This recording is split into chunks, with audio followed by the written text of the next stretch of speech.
मैं जानता हूं कि कैसे अध्ययन करें कि सीजीएल निकल जाए। समझ रहे? तो चलो, तो मैथ्स की स्ट्रेटेजी में देखिए बहुत ज्यादा फोकस किस तरीके से करना है वो मैं बता देता हूं, फटाफट से राइटिंग सुंदर बना लेते हैं। 3-4 चीजें बताऊंगा, 5-1 मिनट लूंगा मैथ्स की स्ट्रेटेजी बताने में, ठीक है? स्ट्रेटेजी किस टॉपिक की? मैथ्स की। मेरे लिए भी मुश्किल होता है वक्त निकालना, हर किसी के लिए मुश्किल होता है। मेरी भी सुबह शाम क्लासेस रहती हैं, सुबह 8 बजे से क्लास रहती है, सुबह 10 से 12 रहती है, 8 से 9 रहती है, 8 से 10 रहती है, बट फिर भी मेरा सर्वस्व समर्पण है आपके लिए, ठीक है? और पेपर तक यही रखेंगे हम, ताकि हर हाल में हमारा सिलेक्शन हो, और जैसे पेपर खत्म हो जाएगा तो मेंस की प्रैक्टिस चालू कर देंगे। स्ट्रेटेजी मैथ्स की में क्या क्या बेसिक बातें हैं आज ये जरूरत क्यों पड़ती है कि हम स्ट्रेटेजी बताते हैं मैथ्स की? पहले नहीं थी ऐसी जरूरत, क्योंकि पहले कट ऑफ आया करती थी कि 60% 70%, लाइक जैसे भी आईएएस के एग्जाम की आती है, बट एसएससी में भी कट ऑफ जैसा कुछ भी नहीं है। यहाँ जो भी है कट ऑफ जैसा वो 100% है कि भाई आपको अगर एसएससी निकालना है तो आप 100% स्कोर टारगेट करना पड़ेगा।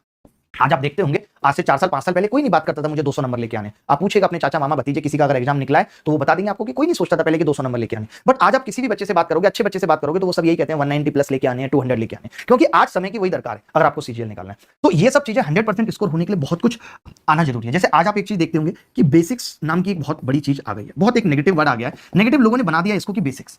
जैसे मेरे बारे में लोग कहते हैं कि मैं बेसिक्स नहीं बताता, जबकि बेसिक्स कुछ भी नहीं है। जब आप 10 तक की गणित अगर पढ़ चुके हो, आप 10 तक की गणित पढ़ चुके हो, इसका मतलब बेसिक हम जो मानते हैं वो ये मानते हैं कि मैं अगर ए लिखूं तो आप समझ जाएं कि एक वेरिएबल है, और मैं ए स्क्वायर पूछूं तो आप 4 कर दें, ये बेसिक है।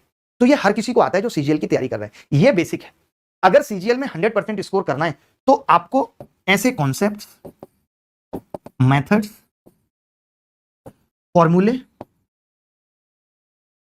कुछ ट्रिक्स, वो भी कॉन्सेप्ट बेस्ड ही होती हैं, और दूसरी चीज सबसे जरूरी है कैलकुलेशन।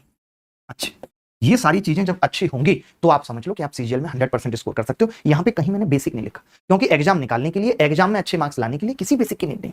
बेसिक क्या था मैंने बताया, ए 2 और ए स्क्वायर था, ये बेसिक है, इसकी कोई जरूरत नहीं है, हर कोई जानता है। आज लोग बेसिक का क्या नाम दे रहे हैं मैं आपको बताता हूं। एक सवाल जो 3 लाइन में हो सकता था गिनती की, टीचर्स हो या बच्चों को आदत पड़ गई है कि वो इस सवाल को जब तक 11 या 12 लाइन में ना करें तब तक बच्चे को फील नहीं आता कि टीचर ने कुछ किया है। तो टीचर को भी समझ में आ गया है, तो फिर वो इसी का नाम क्या दे देता है कि जो सवाल 2 या 3 लाइन में हो सकता था उसको वो 11 से 15 लाइन में करेगा, फिर कहेगा ये बेसिक है। तो मैं ये जानना चाहता हूं कि आप इस बेसिक को क्या बताना चाहते हो, आप इस बेसिक को क्या बताना चाहते हो, बस मुझे ये बता दो आप कि इस बेसिक को आप क्यों जानना चाहते हो, इसकी जरूरत क्या है। हमारा ध्येय सिलेक्शन लेना है, और मैं गारंटी के साथ कह सकता हूं कि जो इस बैच में पढ़ेगा, दुनिया की कोई ताकत नहीं है जो उसको रोक ले सिलेक्शन लेने से। आप मत जानिए, ये बेसिक नाम की टर्म ही अपने दिमाग से हटा दीजिए। मैं हर एक वो बात बताऊंगा जो जरूरी है सवाल करने के लिए, जो जरूरी है आपके सिलेक्शन के लिए। मैं दावे के साथ कह सकता हूं कि पूरा टॉपिक खत्म करने के बाद कोई सवाल ऐसा बचेगा नहीं जो आप किसी किताब में देखेंगे और वो एसएससी ओरिएंटेड और आप ना कर पाए।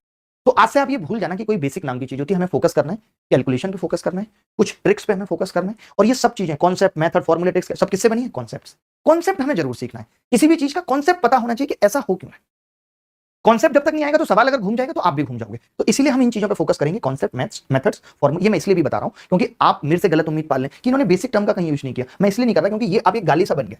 कोई भी टीचर 10 से 12 लाइन में सवाल करेगा, बच्चा कहेगा बहुत लंबा कर रहे हो, वो कहता है बेटा बेसिक बता रहा हूं, बेसिक जानना जरूरी है। क्या हर एक सवाल अगर 11-12 लाइन में होगा तो पेपर में 2 घंटे में सारे सवाल करना संभव है? नहीं है, बिल्कुल भी नहीं, पॉसिबल ही नहीं। और हमें तो पेपर में 2 घंटे में 100 सवाल करने, हमें प्री के अंदर 15 मिनट 25 सवालों को मिलेंगे, हमें 15 मिनट में 25 सवाल करने। नहीं तो फिर हमें, आज आप जो देखते हो बहुत बच्चे शिकायत करते हैं मेरा टाइम मैनेजमेंट नहीं हो पाता, मैं पूरा पेपर नहीं अटेम्प्ट कर पाता। उसकी एकमात्र वजह है कि आपको गणित जितने कम समय में कर लेना चाहिए आप उतने में नहीं कर पा रहे, और जब आप उतने में नहीं कर पा रहे तो आप बाकी सब्जेक्ट्स का टाइम भी ले रहे हैं। पता चला रीजनिंग के 15 मिनट भी ले लिए आपने, आधा घंटे में सिर्फ गणित के 25 सवाल करें और आप अपने आप को राजा समझ रहे हैं। देखिए, कोई भी काम खत्म हुआ ये मायने नहीं रखता, कोई भी काम खत्म हुआ ये मायने नहीं रखता, कोई भी काम कितनी टाइम लिमिट में खत्म हुआ ये मायने रखता। आपकी सरकारी नौकरी अगर 49 साल की उम्र पे लगे तो कोई उसके मायने नहीं है, क्योंकि जो उसके आउटपुट आने थे, शादी ब्याह, जीवन में खुशहाली, गोवा बीच, वो सब कुछ भी नहीं आएगा। तो ऐसे जैसे नौकरी टाइम पे मिलना जरूरी है, वैसे ही गणित के सवाल या पूरे पेपर के सवाल टाइम पे होना जरूरी है। कोई भी चीज टाइम पे होगी तो मजा है। आज बहुत सारी चीजों का मन करता होगा, या बचपन में बहुत सारी चीजों का मन करता था, अभी नहीं करता, टाइम लिमिट पूरी हो गई।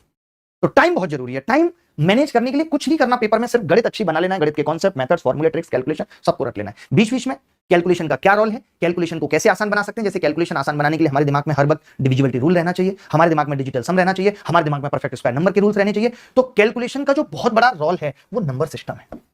कैलकुलेशन के जितने भी रूल हैं उसमें 90%, मैं कम बता रहा हूं, 99% रूल्स कैलकुलेशन के कहां से आएंगे? नंबर सिस्टम से, संख्या पद्धति से आएंगे, जिसको हम आज शुरू कर रहे हैं। अब नंबर सिस्टम एक टॉपिक है, मैं कहता हूं कि क्लासिफिकेशन ऑफ नंबर को बहुत अच्छे से समझना जरूरी है, क्योंकि असली बेसिक है वो।